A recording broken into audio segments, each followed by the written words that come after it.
കേന്ദ്ര ബജറ്റിന്റെ ഏറ്റവും വലിയ ഗുണഭോക്താവായി കേരളം മാറിയെന്ന് ബിജെപി സംസ്ഥാന അധ്യക്ഷൻ കെ സുരേന്ദ്രൻ.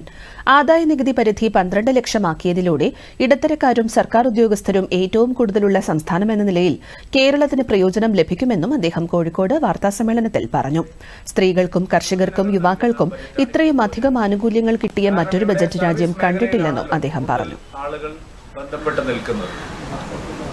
സർക്കാർ ഉദ്യോഗസ്ഥരും ഇടത്തരക്കാരും അതുപോലെ ചെറുകിട സംരംഭകരും ചെറുകിട കച്ചവടക്കാരും അധികമായിട്ടുള്ള ഒരു സ്റ്റേറ്റ് എന്നുള്ള നിലയിൽ ഇതിന്റെ വലിയ പ്രയോജനം ഇടത്തരക്കാർ പ്രതീക്ഷിച്ചതിനേക്കാൾ കൂടുതൽ വലിയ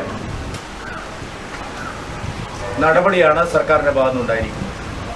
12 ലക്ഷമായി ആദായ നികുതി പരിധി ഉയർത്തി എന്നുള്ളത് മാത്രമല്ല, തുടർന്ന് അങ്ങോട്ടുള്ള 30 ലക്ഷം വരെയുള്ള സ്ലാബുകളിലും അതിന്റെ ഇളവുകൾ വലിയ തോതിൽ പ്രയോജനം സാധാരണക്കാർക്ക് ലഭിക്കുന്നതാണ്.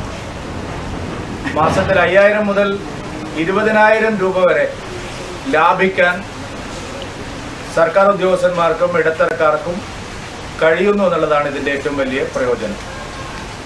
കേരളത്തിലാണെങ്കിൽ